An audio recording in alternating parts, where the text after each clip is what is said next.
Welcome to Story in a Bottle. I'm your host, Dan McElroy. Each episode, our guests are leading voices in tech, media, and entertainment. And to get to know them better, we share their favorite cocktails as they share their story. Ever since he was a child, a passion for media has run through Brian Stelter's blood. From founding a fan site for the book series Goosebumps as a kid, to his successful TVNewser blog in college, to hosting CNN's Reliable Sources, Brian has become both a member of the media as well as one of its main critics. Over pints of Industrial Arts Wet Hop Harvest IPA and Threes Brewing Twisted Thoughts, he talks about how the New York Times hired him at just 22 years old and how one covers the news and media world from within. First question I have for you, Brian, is what are we drinking? Oh, I don't remember. Where's the menu? Industrial Arts. Industrial Arts. Good start. We got off to a good start. We are drinking Industrial Arts Wet Hop Harvest. Awesome. IPA from New York. Have you had this before? I have not, and that's right. why I ordered it. Great. I'm trying, I used to want to try to drink every beer in existence, but I've now realized that's impossible. It's hard to get them all because they constantly have new ones. Right. For a while, I was keeping up on Untapped and, trying to score every beer, at least every IPA, but I've given up on that dream. Is IPA your go-to when it comes to beer? Let's try that again. IPA is the only beer I will drink. Okay. If I'm on a plane and the only options are like Heineken or Stella or like some wheat beer, I just don't drink it. Don't drink it. Yeah. Right. Go Which straight. I think, whiskey. I'm consistent at least. That's good. Simple. No, that's fantastic. Yes. You were telling me before we got on mic here that this bar at Fool's Gold, which we are celebrating our 10th anniversary in May. Yes, happy anniversary. Thank you. I didn't know this. We've known each other for a long time, but I did not know that this bar was so meaningful Means a lot you. to me. Yeah, because I remember you coming to my old bar a lot, but you came to this one more. I think I was a bigger fan of this bar because of the emphasis on all the beers. But here's my weirdest memory from Fool's Gold. Yeah. Do you remember the morning Donald Trump declared his presidential bid? Of course. In 2015. Sadly, I do. Yes. Yes, it was an unforgettable day. The day he went down the escalator. I was in the neighborhood here. I was, I don't even remember the name of the product. It was some Verizon streaming product that no longer exists. But they were doing a demo around the corner. They had rented out some townhouse. They were doing a demo of this product at like 10 a.m. So I get done with the demo, and this is me. I'm at CNN, I'm pretty new at CNN back then. So it's 11 a.m. I'm done with the demo. It's 11 a.m. I want to watch this Trump event. No one even believes he's actually going to run for president. Right. It was crazy. What's he going to announce? What's he doing? So I'm walking down Houston, and I walk by your bar, and I realize, I can watch in here. So I come in. We are known for our politics. I ordered I think I ordered lunch. I ordered a soda. I ordered lunch, and I had the guy put on CNN. And so this is, I will never forget where I was. Oh my God. When Trump declared his candidacy for president at Fool's Gold. And yet you still came back. And I still came back. But actually, what I would do here, I probably shouldn't admit this, but some nights, especially before I had kids, when I was working on my newsletter for CNN, I would put out this newsletter late at night. My wife goes to bed at like 7, 8 p.m. because she's a morning TV host. So some nights I would come to Fool's Gold. I'd order, I forget what my go-to order was, but I had like a go-to food order. I'd find an empty table. I'd sit there and I'd work on the newsletter. Yeah. And it was always very convenient, and I loved it. The only problem with writing the newsletter at the bar is that when you got to call your editor, and he's wondering why it's so loud around you, right? Yeah. I was thinking about your new life today. I was listening to your podcast, Inside the Hive. Thanks for the plug. On Vanity Fair, right? That was very smooth. Yeah, no worries.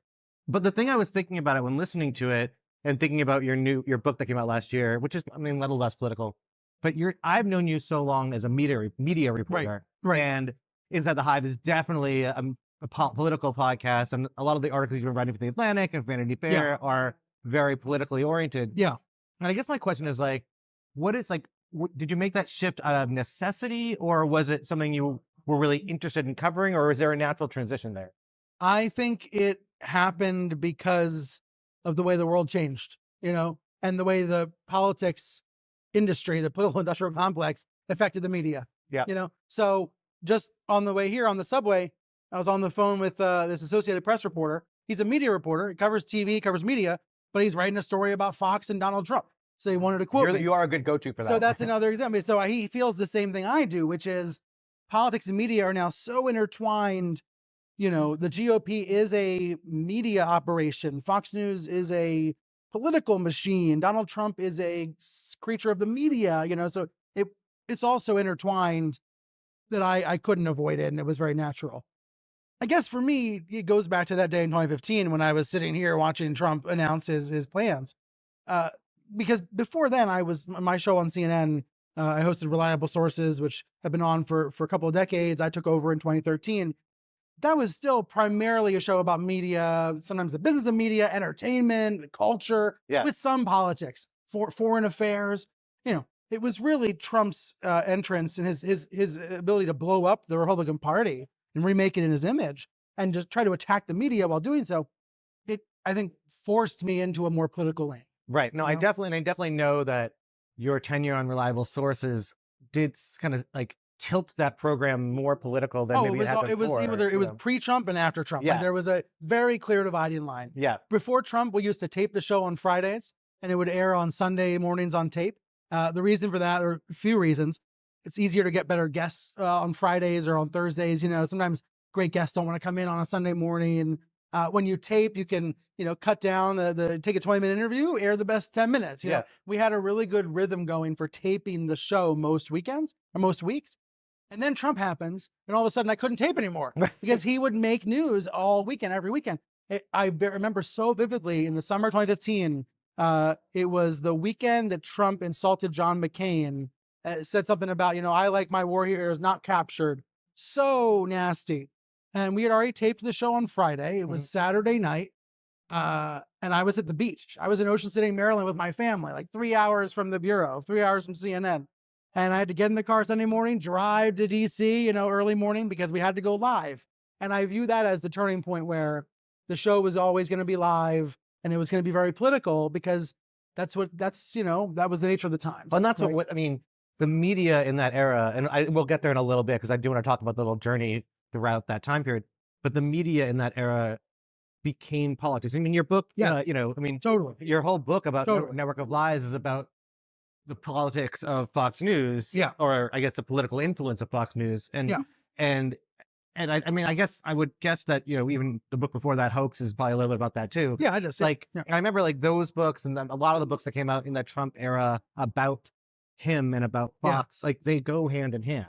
Yes. And how do you, especially covering politics now, before we go back to media, how do you look at covering politics in that world where they are hand in hand? You still have to deal with Fox beyond just as a subject. I would frame it as not only do you have to deal with Fox. If you're not including the media in your political coverage, you're missing a big part of the story. Yeah. And this is, I feel like, a little bit of a fight I've been having, not in a really adversarial way, but I feel like one of my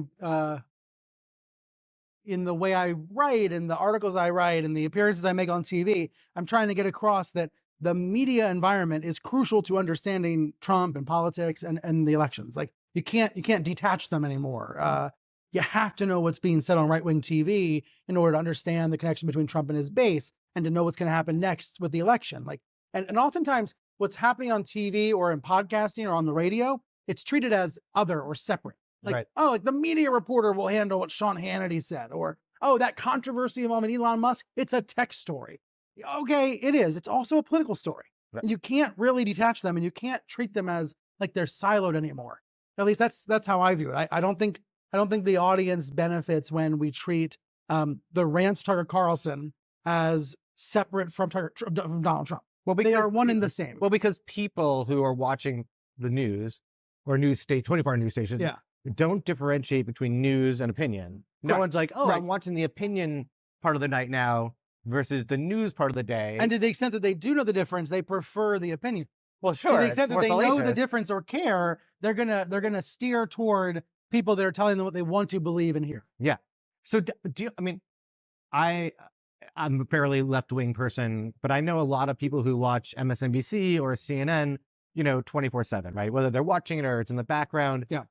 And some people I know who do that definitely are, I don't like to use the word brainwashed, that's not really fair, but are definitely super keyed into the angle that you get on one of those networks as well. No, I don't think that's as dangerous as Fox, but it's still very one-sided, I feel. I mean, do you think that's true? I think there's a category difference with Fox. because Fox doesn't really have a big news operation. So the difference, the big bright line I would draw is that Fox has a small newsroom and a giant opinion propaganda operation. And I never want to discount the news operation at Fox because they have real reporters and they have war correspondents who are in harm's way. So they deserve credit and acknowledgement and respect. But the propaganda arm is so big and it's really almost at odds with the news part. So, a Fox journalist will come on the air and report something, and then the Fox opinion monger will try to contradict it or disagree or try to minimize it. Like, there is a tension that exists between Fox's opinion work and its news work. I think the difference is that CNN and MSNBC, there are big news operations. MSNBC is attached to NBC News, big news gathering arms. And then they do have some perspective shows with provocative points of view. But it's coming from a kind of a place of news first.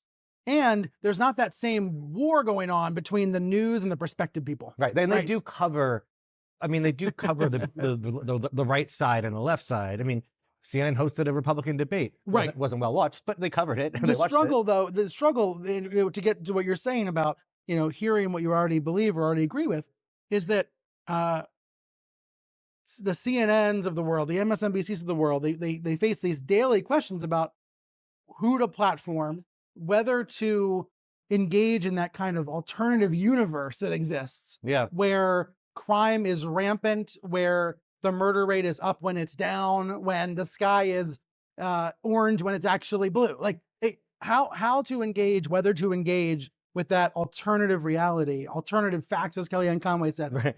Alternative. That's a struggle, and it really is a struggle, and it leads to booking decisions every day that are fraught. Yeah. Like right now, there's this argument: should you broadcast Trump's speeches live? Right. On January 7th, 2021, the answer at Fox even was no. Obviously now, eventually, or the entire time. I think meaning like right after January 6th, even Fox wouldn't take Trump live. Right. Now, of course, they hang on its every word. And CNN and MSNBC are the places going through this question of what to do about Trump's speeches when you know that he's going to say things about immigration that are flatly untrue and maybe dangerous. I think what all this leads to is that sense of what you just said, that I'm just hearing what I already know to be true on the other channels. Well, I mean, I'm a news junkie, so I try to get as many angles as I can because I believe most of what CNN, I think CNN is a great news organization. I believe most of what the New York Times says, but they have their own challenges and I try to get things from all angles when I can. Most people don't do that, right? So most people have picked their source. They picked whether it be Fox or CNN or MSNBC or whatever, local news. I don't know. Do you think it's that individual, meaning they just check out those sources? I like to think of it more as, you're swimming in a lazy river and you're or that's a bad analogy. That's a terrible analogy. But like but I didn't want to say sewer. Well, I mean, maybe right now. I think people absorb bits from lots of different places. I think you're giving people a lot of credit.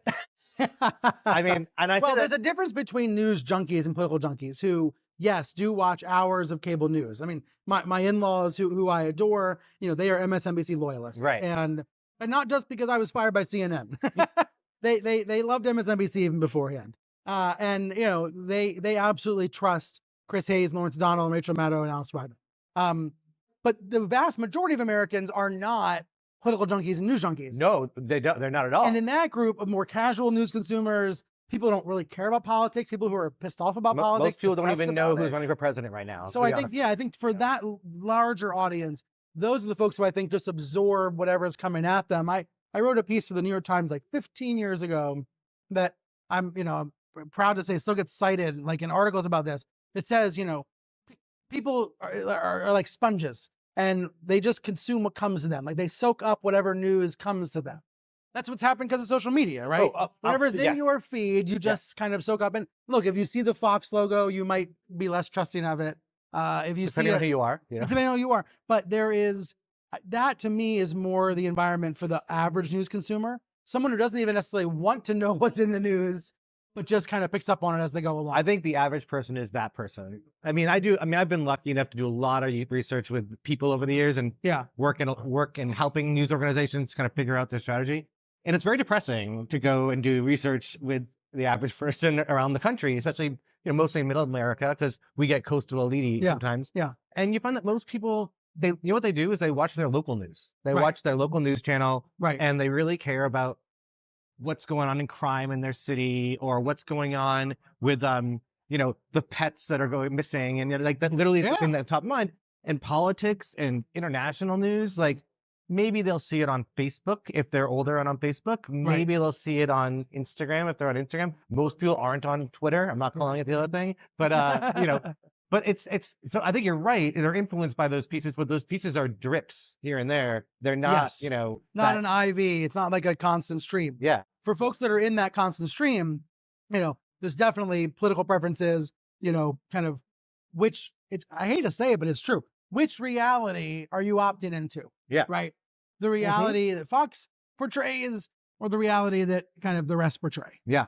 So have you been a news junkie your whole entire life? I think so. So you go back to my first news memory. Go back to you're growing up in Maryland, right? You're in Maryland growing up. Maryland. I think my first news memory, I have a very vague memory of the Persian Gulf War starting.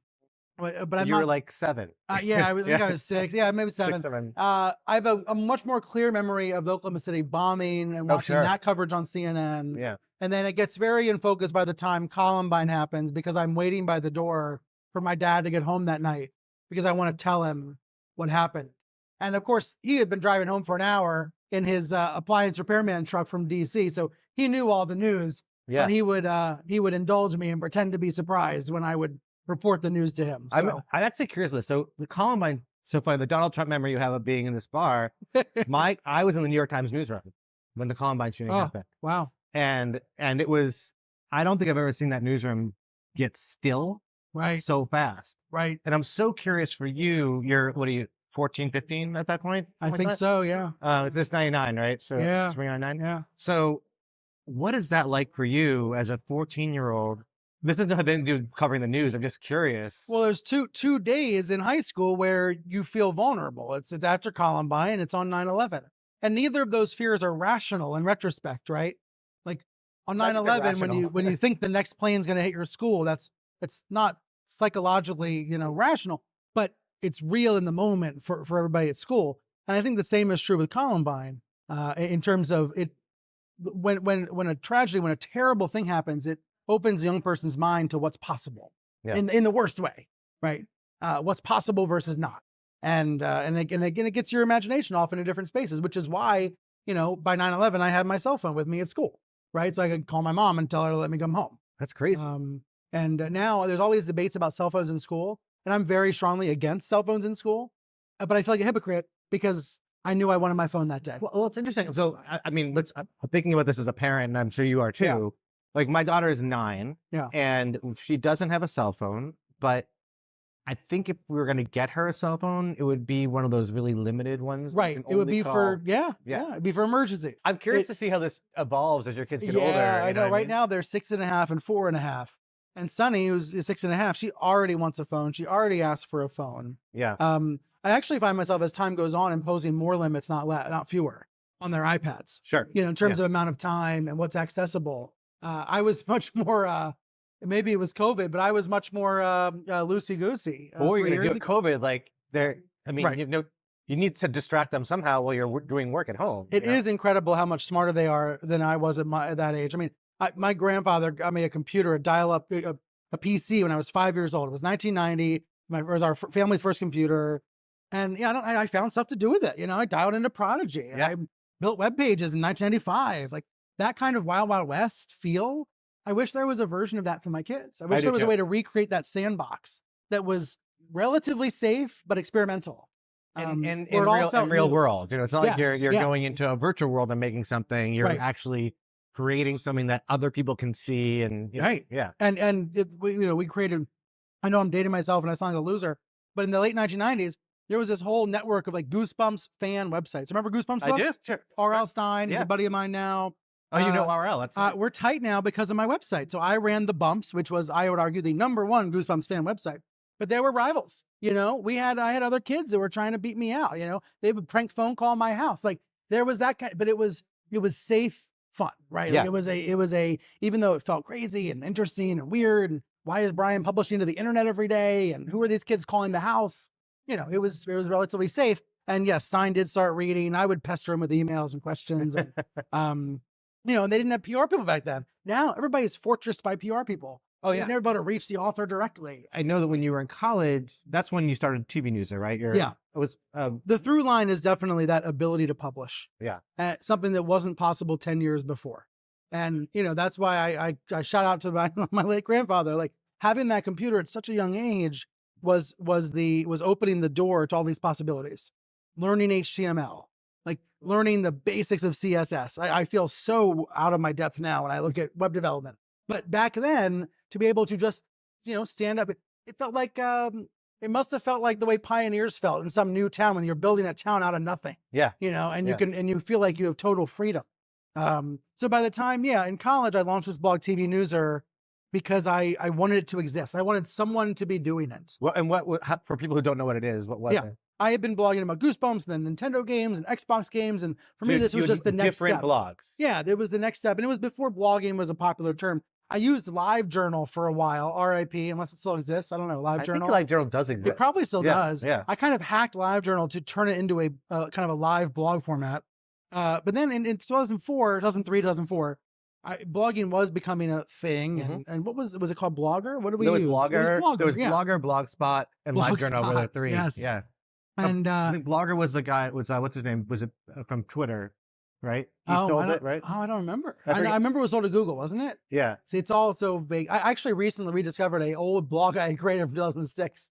I'm like, I can't believe this is on the internet. I gotta delete that. Oh yeah, I have to find the ability to delete this, right? The Wayback Machine will keep it alive, man. I know, even if I delete it, I know, right? 2003, the Iraq War begins, and cable news, it's the first cable news war.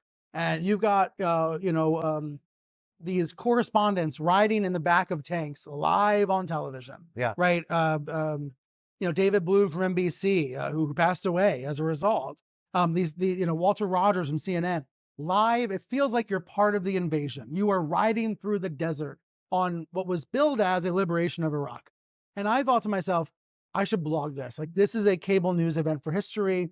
There should be a blog about this. But then I graduated high school and I forgot about it for a while. Had a kind of shitty first semester of college. I was at Towson University. I don't know. I just kind of like didn't click at first. So I launched the blog over winter break. And I called it Cable Newser, TVNewser, just to obsessively cover cable news. And I'll tell you, Dan, I haven't admitted this to anybody. I always thought, like, I would describe this story. I would say, I never wanted to be on TV.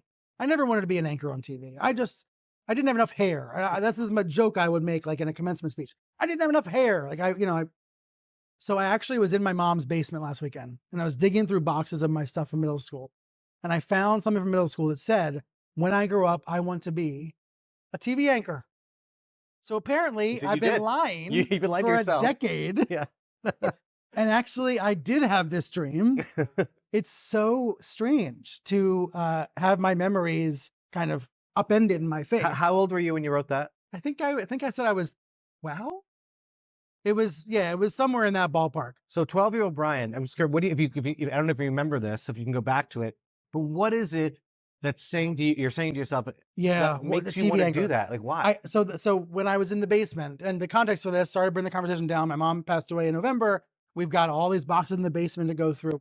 So I'm downstairs in the basement, and my kids are having a great time because there's 2 huge boxes of stuffed animals. Oh man. So they're going through picking which ones they want. But I found this thing that said I wanted to be a TV anchor. And then I realized I would be in the basement and I would take my mom's, what do you call it? An ironing board. Mm-hmm. Yeah. Throw a sheet over it, use it as an anchor desk. Because then I found the old VHS camcorder. And I remember, and it all started to come back, that I would make my TV newscasts. Just for you. Just for myself, just in the, not resume tapes. And so what is it? I think what it was, I don't know, this is a very old fashioned belief in 2024.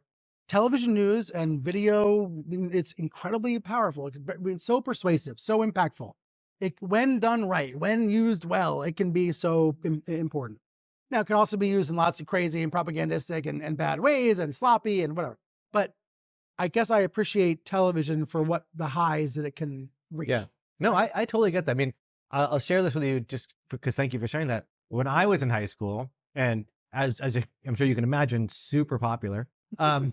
I would go to my room at night and I would record radio shows. Ooh, like old school. Old school. I mean, I'm a little Or younger. they I'm a were little podcasts. So I'm a little older. Yeah, exactly. I'm a Yeah. little older. But I would DJ as if it was an FM station. Obviously WDAN. Oh, cool. Yeah, I like that. not good. But you know, would definitely play music, record. I probably have tapes of this somewhere in my house. Of these, you know, making commentary on the day, commentary on the news. Right. It was probably in high school. It was probably the Gulf War. So that and not that I ever expected to be a radio DJ, though I certainly have done my fair share of audio work. But it was just like a thing I didn't think about for years until we started this podcast about a decade ago. I was like, right. And it's a through line. Yeah, it really is. Yeah. I was glad that I found that thing from middle school because it made my kind of, oh God, I hate to say this. It sounds so arrogant. It made my journey make more sense. Hey, this show is about the journey. It's totally fine. Made my journey make more sense. Because when I launched the blog, so, okay, let's take now that I was not fully, maybe subconsciously when I was blogging about cable news, I did want to work on cable news someday. But what I do think is true is I don't think I viewed it as a realistic possibility. Like, even if I wanted it deep down inside, even if I thought I'd be good at it, I didn't view it as an actual option. You know, for example, in high school, I was working on my school's TV newscast. But by college, I had to choose TV or newspaper. You know, I couldn't really run the school TV station and the school paper. So I ended up running the paper. Maybe it was that the paper felt more real, more tangible because it was on newsstands. It was a print paper. People feel that tangibility and take it seriously. I think Not that so. they don't take news seriously on TV, but like there's something about a newspaper. But a college TV station, like you've got to seek it out. You like do, if you want you to do. watch it, even on campus, you know, I think it was channel 69. I don't know who came up with that on campus. A college student definitely came up with that. You're right. Yeah. And you got to go find it. At least the tower light at Towson was in people's faces back then. Yeah. So I ran the college paper for 2 years. While doing Newser or TV Newser? While doing TV Newser. And it was the perfect combo because I was, you know, I had 1 foot in print and 1 foot in digital. The New York Times called me senior year of college, really only because of the blog, obviously, because of my covering TV news, and recruited me to join. But my other option back then was NBC. I had a meeting with Brian Williams in his office. There was talk about a job at NBC, you know, for in 2008. And I decided to go the Times route and not NBC. So I had that moment where I could have gone to television, but I didn't choose it. Sell TV Newser to like Media Bistro or Media? I did, but I don't like to talk about this because it's so embarrassing. When we say I sold it, I sold it for like $500. Okay.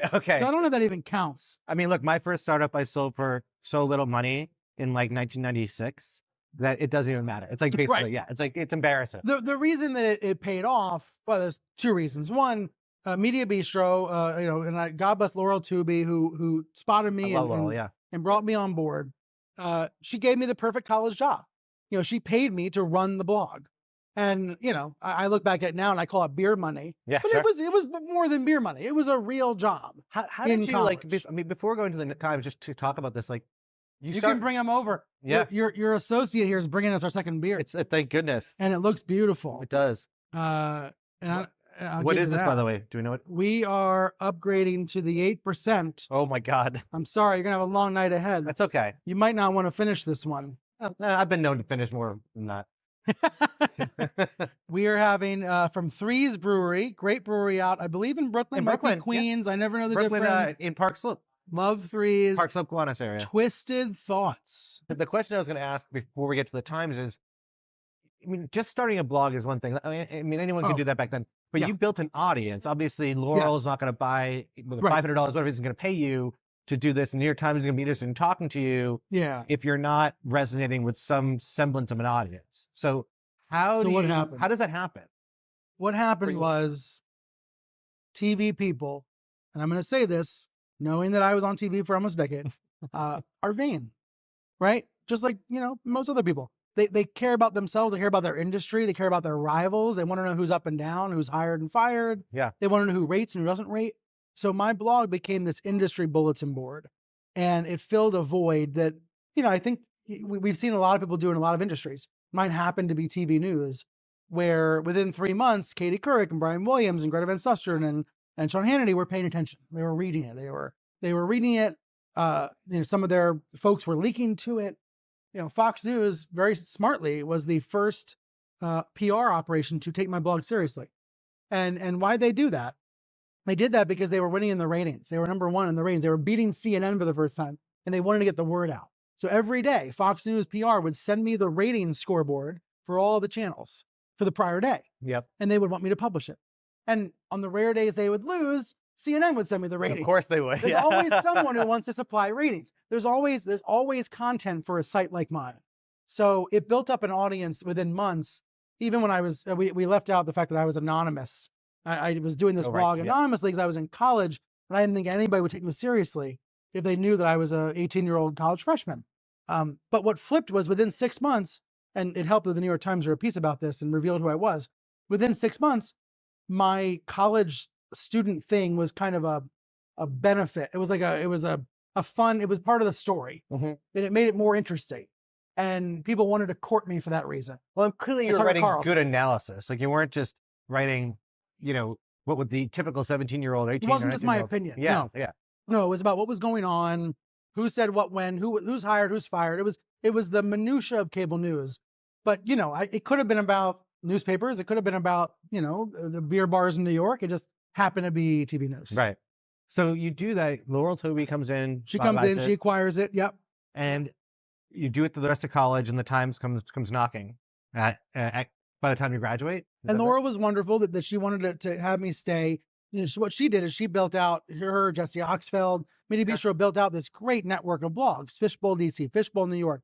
I had these great colleagues like Rachel Sklar who would help me. There was one night that something big happened. Maybe who was the Chief Justice? I think it was Rehnquist, passed away, and I was at some party off campus, and I was like clearly plastered. And I'm like messaging Rachel, "Can you please update the blog for me?" It was that kind of thing. There were other more serious ones. Like I was aware of a correspondent either kidnapped or injured in a war zone and kept a lid on it for a while. Like the networks really learned that I could be trusted, but also that I had an impact. And, that's ultimately, I think, why the Times wrote a front page story about the blog, why the Times then recruited me to come on board. The timing was so interesting. All these things in your careers, it's like was it right place, right time? It's definitely right place, right time. It was a right place, right time because the Times was still a print newspaper. Right. By the way, desperately needed digital talent. Something I want to tell you. What years were you there? So you and I have another thing in common. I didn't know this until today. I did not know this. I was doing my minimal research. You and I both got hired by the Times when we were 22. Wow. Yes, that's right. It's crazy. I thought I was the youngest. You may have been younger than me. No, we were tied. We were hired for different jobs. To be fair. I was more on the editing side because they didn't have anyone to edit technology for the news service in 1999. And so I was hired. The idea was Brian's going to write a lot for the website. He's going to blog about TV for the Times, not just TV news, but all of TV, American Idol and Al Jazeera. He's going to blog about it. Which is not the element you were known for. No, because within a week, literally within a week, I walked in and I realized, wait a second, this thing that I thought was impossible, the print newspaper, how could I possibly get a byline in the print nursepaper? This seems like, I'll have to wait years for this. And then within days, I realized they desperately need stories. I had my first print story was 6 days or 7 days into my job. What I realized was I can write these for the website, yes, but then turn them around for the print edition as well. Yeah. And in that way, I became a very, I don't want to misportray myself. I felt like I was a old school print in my veins guy for a while, caring deeply about the front page and what the print headline said and the dealing with the copy desk at night. So a job that, should have been and still was partly like a blogging job. I really became just another print. The blessing of the Times was that it was grad school in journalism. Yeah. Because working with those copy editors, dealing with those editors, being trained under people that have been there 30 years. Yeah. I don't want to say I wish I hadn't gone to journalism school or hadn't gotten a mass comm degree. You're good. That was journalism. You're good. I went to journalism school. You're fine. Yeah. You're totally fine. The Times was journalism school. It was a great blessing. And, I was young, single and bored. So I was getting 400, 500 bylines a year, just writing every single day because I could. Yeah, first of all, that's an amazing opportunity, and you clearly like really took it to its fullest. And I feel like you really integrated yourself into the New York scene at that point. Yeah. Because I mean, I think I first met you either in like a Tom and Jerry situation, or maybe I feel like to the extent that I have any reputation, I was able to, in a positive way, I was able to craft it by being the kid that would like write a breaking news story for the Times on his phone, no matter where I was. Yeah. And, you know, for the editors, they knew I was the guy that would file no matter what, like even at the bar, that I was always, you know, available and on and all that. And, you know, one thing led to another. I was in a documentary that was about the Times, and I wrote a book about morning TV. Oh, yeah. I want to talk about I had these benefits of, you know, being at the Times and then building out beyond it also. I want to talk about Top of the Morning, because that book, I read that book when it came out. Was it 2013 when that came out? 2013. You got it. So a little over 10 years ago. And first of all, I mean, it was such a great narrative of what the Today Show is all about. And and you really went in the history of it. It wasn't just about the scandals, but it really told the history of morning TV, which was fascinating to me. Thanks. Because I'm a junkie on media history, so I'm like, give me more of that. But tell me about like that came out at a very specific time in the world of morning television, and a very controversial time. And I imagine that wasn't by accident. I mean, it was actually a little by accident, but you're right in the broader sense. So I was out pitching a book. I forget what the topic even was, and nobody wanted it. Nobody wanted it. But my agent, who was Kate Lee at the time, former guest on this podcast. Yeah, I was, you know, going for the deep cut there. Love Kate. She arranged a couple meetings with a couple book editors, kind of like, you know, sympathy, you know, I guess, you know. And one of these editors, Ben Greenberg, he had this all out of the blue. He said in his office, said, "What about morning television?" And I'm, you know, that changed everything for me, because he was right. The morning TV was an untapped world, great story.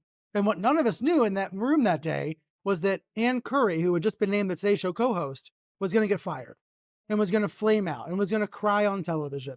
And then Matt Lauer was going to get blamed. Right. And the Good Morning America was becoming the #1 show for the first time in a decade. And the GMA host Robin Roberts was going to get cancer and going to, you know, face death and survive and come back. And there were all of these stories that we didn't know were about to happen. Of course, yeah.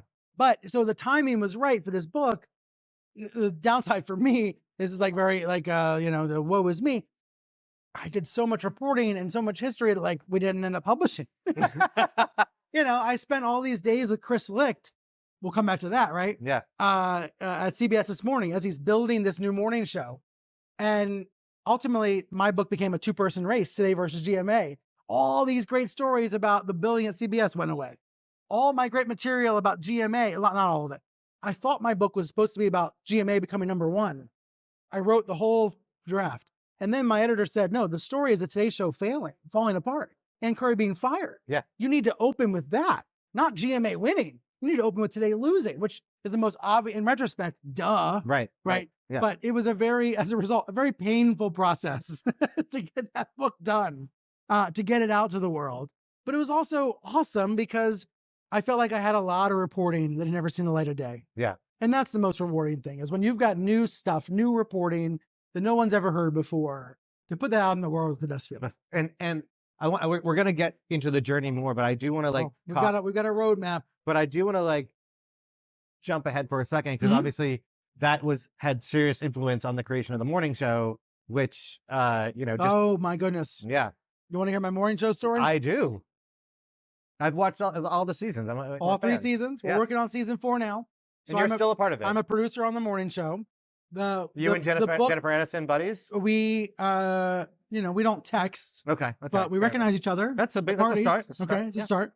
How do I explain it? So the book comes out, the TV rights were sold to a production company that wanted to make a movie for Lifetime, a made-for-TV movie for Lifetime. Not bad. I was thrilled. Not complaining. Sure. You know, it's a paycheck. Yeah. Doesn't get made. Yeah. You know, goes dormant, doesn't get made. 4 years later, you know, somebody else comes around wanting to buy the rights. And it's this great guy, Michael Ellenberg, who just left HBO, who was opening his own production company. and he saw potential for something about morning TV. So he bought the rights, and then he calls me up 2, 3, 4 weeks later and says, Reese Witherspoon is interested.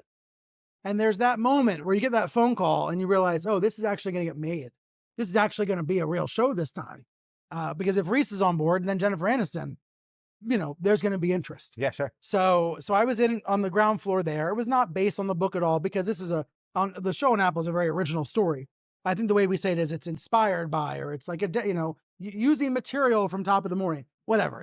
The point is, the blessing for me was that someone like Reese Witherspoon looked at the book and said, there's a world here that we can create. Yeah. Right. Of waking up at crazy hours, the way my wife does in real life, of battling between shows, of, living at all ends of the clock. And so it's been awesome to be a consultant.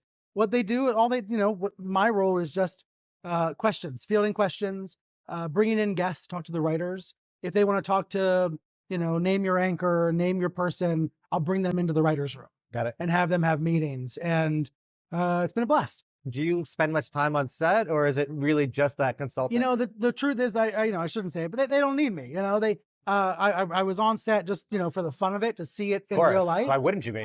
Except for season 2 during COVID. But they don't need me. What they have, and also I don't want to live in LA. So there's that dynamic of they have consultants who will help them with the particulars of how the control room should look, who live in LA. What I love about my role is it's, and this happens every season. I'll come in early on as they're thinking about the season and tell stories. Like, here's what's happening in the real industry. Here's what's happening really behind the scenes at the morning shows. You keep up with that? What do you mean? You keep up with what's going on? I do. Yeah, I do. And also, the morning shows these days doesn't just mean Today in GMA, Fox and Friends, CNN. Oh yeah. Here's the dynamic at CNN. Here's what I learned, when I was a guest on morning TV 500 times.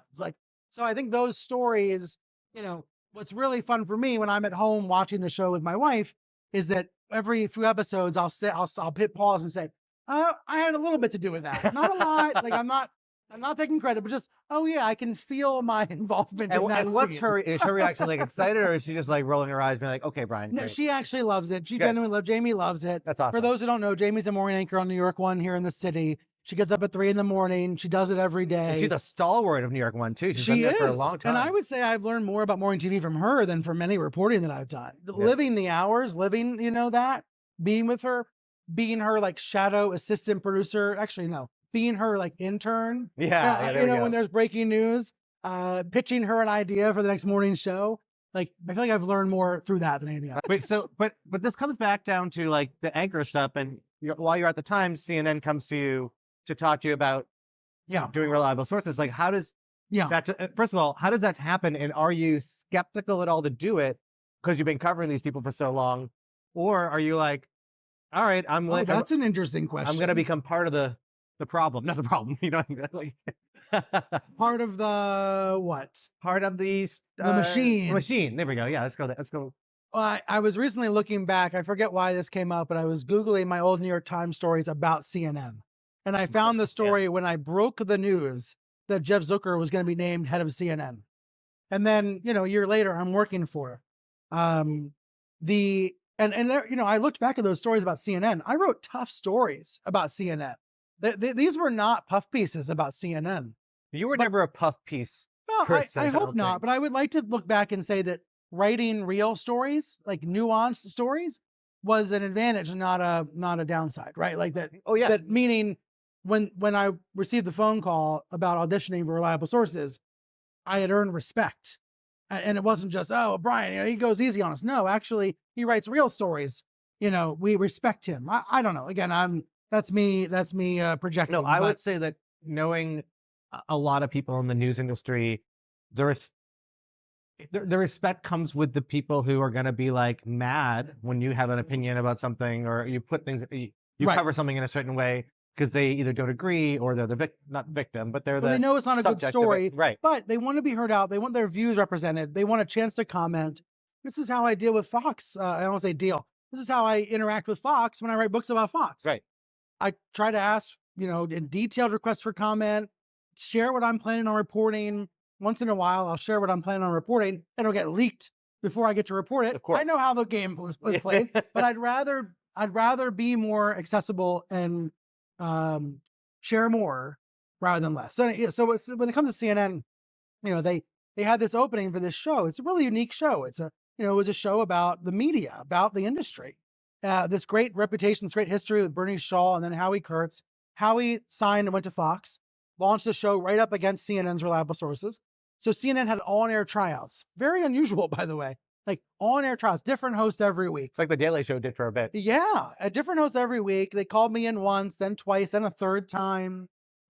By the third time, I was getting a little impatient, to be honest. You were still at Times or no? I was still at the Times, working full time, no longer writing about CNN for obvious reasons. It was getting a little complicated. I had briefly dated an anchor at CNBC, couldn't write about CNBC. It was getting a little bit complicated.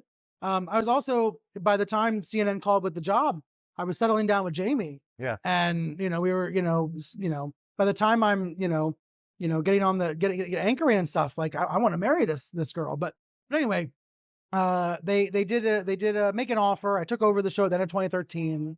I commuted to DC for the first 9 months. Show was based in DC. So I was going back and forth, doing the show there. Ironically, my argument to Jeff Zucker was move the show to New York. That's where the media guests are. And then after the show gets moved to New York, Donald Trump becomes the biggest story in the world. Of course he does. And all the people I want are in DC. But, it happens. It happens. Yeah. I mean, I want to go back to something you said a second ago. Like, once you're interviewing at CNN, you can't cover them. I think that, or you're dating someone from CNBC, you can't cover them. Now, I understand the conflict of interest, especially with dating someone. But it's interesting that, like, covering something is off the table once you're talking to them. Now, I could see the job security part of that. And then I had to figure out how I wanted to treat this when I was at CNN. And my approach when I was actually there at CNN and anchoring the show and writing stories on the website and writing the newsletter every 6 nights a week was I tried to cover CNN the way I would if I was on the outside, but with an awareness that I was on the inside. Yeah. And I liken it to somebody who's sitting on a fence post with 1 foot in and 1 foot out. A media reporter at their best is on the fence, being able to tell people what's going on the inside while staying firmly on the other side, or being able to balance both. If you're working for the place, you've got to balance both. LA Times this week, fantastic reporter Meg James had to cover dramatic layoffs at her own shop and did so unflinchingly. Oliver Darcy, who succeeded me running the Reliable Sources newsletter, has covered CNN unsparingly. Like he is as aggressive as anybody else at CNN, covering CNN. Yeah. And so I think that's each reporter on the media beat, figure out how do you cover your own shop. Right. Bloomberg has a rule. You don't cover Bloomberg when you work for Bloomberg. So that's one way to go. That's one extreme. Like I'm against that extreme, by the way. From a media standpoint, I think that that's weak on the Bloomberg part. You know what I mean? But go on. Sorry. Well, the other extreme, I don't know what the other extreme is. I guess the other extreme is you go even harder at your own place than anybody else. I guess that's true. There's an argument that that's unfair. I think that's unfair, yeah. But, it's complicated. And you got to embrace the complicated nature of it. Well, let's talk about that, like, from your perspective. I'm sure you got a lot of praise and a lot of criticism as a host of a show covering the media when you're in the media. It's complicated. Yeah. When you look back on your time at CNN, what do you like? Where did you get most criticized? What do people like push back on you the loudest? Interesting. Well, number one, my approach when there were CNN controversies or scandals, my approach was usually, and I honed this over the years. This was not my approach in 2013. What I realized over time was the best approach is to book people on TV who are not CNN people. Bring in outsiders. Because I can say whatever I want to say. I can share my reporting. I can believe that I'm being as fair as possible. But it's better to bring in outsiders, right? And say to the viewers, in order to cover this controversy, here are some voices who don't work for CNN. Yeah. So I liked that approach. I was proud of that approach. That's how we handled Jeffrey Lord, who was one of the CNN pro-Trump commentators who was fired. I had this really weird day where CNN fired Jeffrey Lord, and I had to write a story about it, and I had to call Jeffrey Lord for comment, and I had to interview him about him being fired by the employer. That's a bit meta. It's pretty strange, I was also, live from my bedroom covering the night that Chris Cuomo was fired by CNN. In those moments, you just try to be as transparent as possible. I've got into a lot of conversations about this, about Chris Cuomo. And if you don't want to talk about it, it's okay. But I'm really curious. So my opinion is that, yeah, dude, like don't do that. What he did, like, don't talk to your brother about this stuff. Like there should be a wall to a certain extent. But I think also you can't help as a person have these conversations with your brother. Right. And you're a human being. So like, while I have that like strong opinion about it, I'm also like, right. You're like, you can take off the journalist hat for a second and put on the brother hat. Yeah. To a certain extent. So I believe he has subpoenaed me in a arbitration. Okay. I don't know. I don't know what the status of it is. But I will try to keep my comments brief. Here's what I like. There's two things that I feel like are missed or sometimes underappreciated. One is that in March of 2020, Chris Cuomo was the most famous person in America with COVID-19. And I never want people to forget what that felt like. Yeah. Is Chris okay? What's he going through? Like, I felt that. I'll never forget when Jeff Zucker called me up and said, in 10 minutes, we're announcing that Chris Cuomo has COVID. Like, it gives me chills talking about it. And so I want to acknowledge and pay respect to him. Like, he performed a public service in showing people how to get through that illness and in talking to his brother about it. Like, yes, when he was interviewing his brother, there were moments that I might have cringed, but he was also performing a public service. I like to point that out. The other thing I like to point out is that if he had taken a leave of absence at a certain point as the scandals intensified, he would have benefited and everyone would have benefited. And I raised that possibility on TV. I said, why doesn't he just take a leave of absence? So I look back and I say that would have been maybe the solution. Sure. But, it's so easy years later to say, here's what should have happened. Here's what should have been done. Don't you feel like the country as a whole just wants to forget COVID? So much. Everything that happened. That's how I feel. I mean, people don't want to, including all the controversies, when it came to covering CNN, my attitude was try to treat it as if you're covering a different network, a rival network, call PR for comment, do all those sorts of things. You asked what I got the most criticized for. I think the criticism was much more about my coverage of Trump in the right-wing media. And, Tucker Carlson, Sean Hannity calling me names. Yeah, that battle was kind of, how do you deal with that Hannity would call me Humpty Dumpty. People would send me Mr. Potato Head toys in their mail, which I would give to my kids to play with. I mean, so there's a positive that came out of it. It was great. Somebody once sent a potato because on social media, some people call me they call me a potato or spud.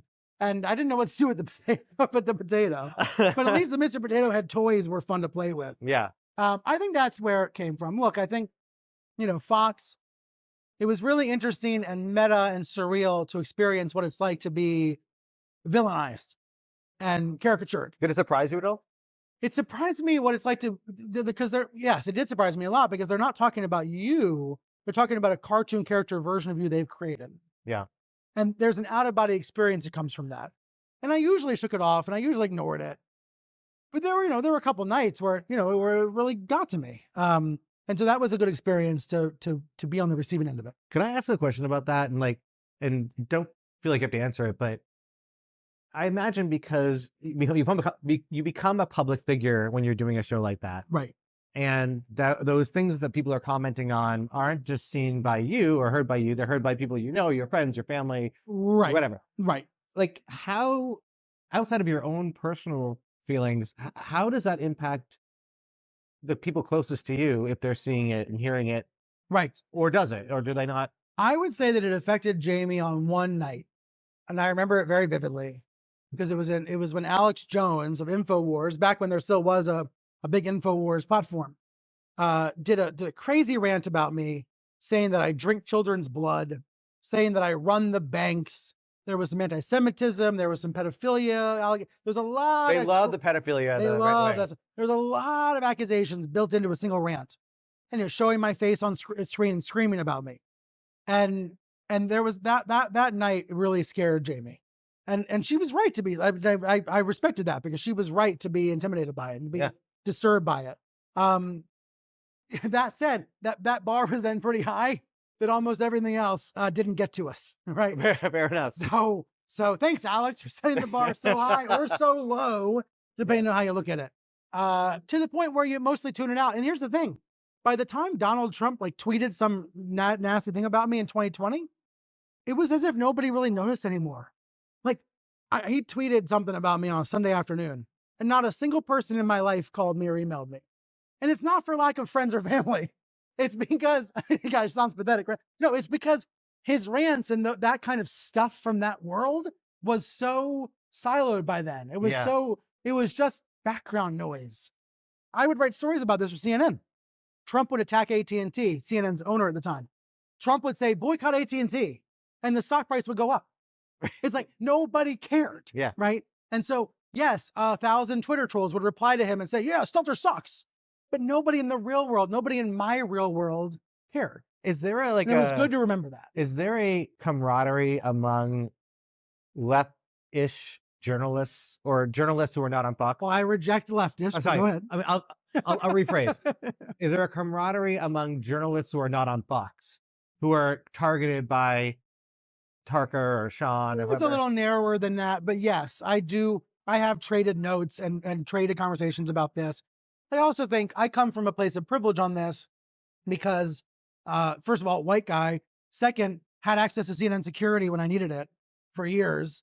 When I went to a Trump rally, they paid for a bodyguard. Right. I didn't want one, but they insisted. So that's a place of privilege versus Tucker sometimes would attack some young woman blogger or some person of color who didn't have that institutional backing, who would feel the fire hose of hate much more severely than I would. That's a good point.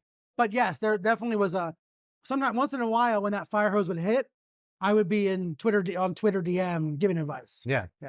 So reliable sources coming to an end in 2022. Gosh, it feels like history at this point. Were you surprised when that ended?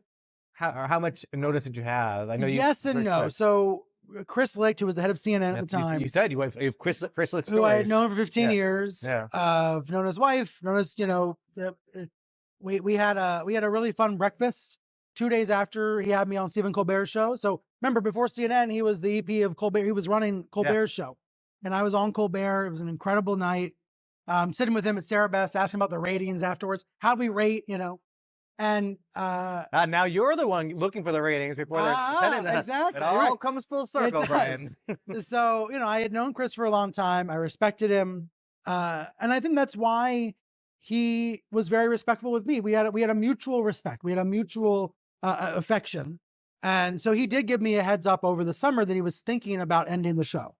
And, look, if you're told that by your boss, you're going to assume your show is ending. Like you're going to assume that I wrote a memo telling him why he should keep reliable sources. It's not about me. It's bigger than me. By all means, bring on a different host, but keep the program.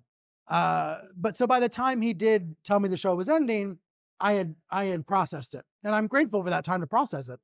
And then furthermore, he gave me a chance to sign off on the air, which is the best thing you can do to a television anchor who's signing off, whose show is ending. Yeah, being able to book guests and it wasn't just positive for me; it was a positive for the producers of the show, because this hit them all of a sudden, and be able to produce one more show was a real gift. So, I say all this. It sounds like I'm sucking up to Chris Licht, and I'm not. I had, if a show's going to end, I had a decent experience doing it. No, look, that's a good point. Like some people are told day of, it's their last day. Tucker Carlson was canceled on a Monday morning with no chance to sign off. His email was cut off a minute after, he emailed his staff. There were no goodbyes. That's a much harsher way of doing it. I'm going to say, I don't feel bad about that. No, that's me. I should be more empathetic. I don't know if you need to be. By the way, it was the wildest week of my life. This was August 2022. Yeah. I had already decided with Jamie, we were moving out of the city. We were moving to New Jersey full time. We were giving up our apartment on the Upper West Side. We were having a whole new life. She was going to commute into the city. I was going to stay at home with the kids. I figured I'd have to go into work a lot and to CNN a lot, but we had already decided to totally reboot our lives. And then this happened.